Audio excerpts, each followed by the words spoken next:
بسم اللہ الرحمن الرحیم۔ بات چل رہی تھی صحابہ کرام پر اعتراضات کی۔ ان اعتراضات کے دو جواب میں آپ کے سامنے رکھوں گا۔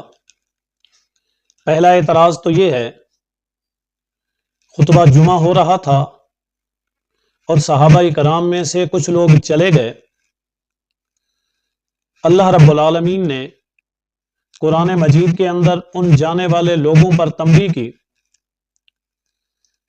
اس کا جواب یہ ہے، صحابہ کرام کی وہ جماعت ہے کہ جن پر احکامات کو نازل کیا گیا۔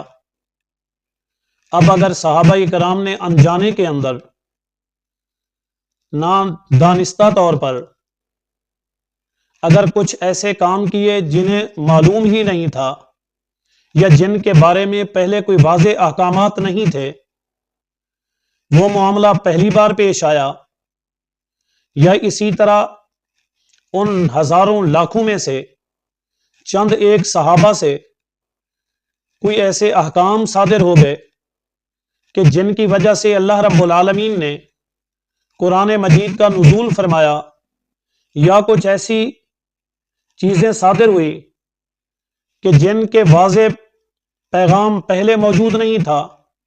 اللہ تعالیٰ نے واضح نصوص کے ساتھ اس کا تذکرہ فرمایا، اور ان چیزوں کی وجہ سے قیامت تک آنے والے مسلمانوں کے لیے فائدہ ہوا کہ وہ چیزیں جو پوشیدہ تھی وہ ظاہر ہو گئی، جو چھپی ہوئی تھی وہ اعلانیہ سمجھ آ گئی، جن چیزوں کو سیکھنے سمجھنے کی ضرورت تھی انہیں کھول دیا گیا۔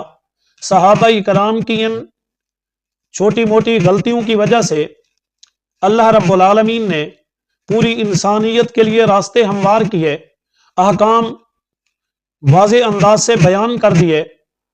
اب یہ چیزیں جو پہلے ان کو حکم نہیں بعد میں بتا دی گئی، تو یہ کوئی ایسی غلطیاں نہیں کہ جن کی وجہ سے ہم ان پر اعتراض کریں یا ہم ان کی طرف انگلی اٹھائیں۔ اسی طرح دوسری بات یہ ہے کہ صحابہ کرام نے بعض چیزیں جان بوجھ کر کچھ رائے دی، کچھ انداز سے دانستہ طور پر انہوں نے واضح کوئی ایک راستہ اختیار کیا، تو اس کا جواب یہ ہے کہ صحابہ سارے کے سارے مجتہد کے درجے پر تھے۔ اللہ تعالیٰ نے ان کو اجتہاد کا ملکہ عطا کیا تھا۔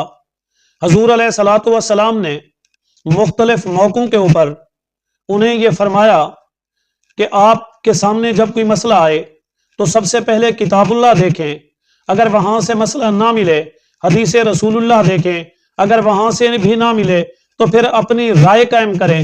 یعنی صحابہ کرام کو اپنی رائے کے ساتھ اجتہاد کرنے کا حق حاصل تھا۔ اگر اس اجتہاد کے اندر ان سے کوئی غلطی صادر ہوئی تو یہ مجتہد کے لیے غلطی کا ہونا یہ باعث ثواب ہے، یہ باعث اعتراض نہیں۔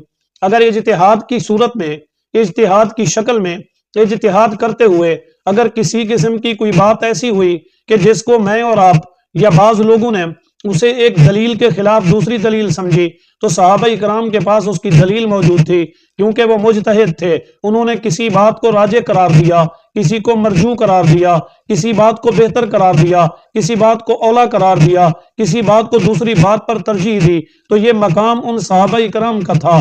اگر دوسرے نے دوسری رائے کو لیا تو یہ ان کو بھی حق حاصل تھا۔ اس وجہ سے ہم صحابہ کرام پر تان اور تشریح نہیں کر سکتے، بلکہ ہم ان کو مجتہد کا درجہ دے کے ان کے ہر ایک امور کو باعث ثواب سمجھتے ہیں۔ اگر اجتہاد ان کا صحیح ہے تو 2 اجر ملیں گے، اگر اجتہاد ان کا غلط ہے تو وہ نیک نیتی پر مبنی ہے، بد نیتی پر نہیں، انہیں اس کا 1 اجر ملے گا۔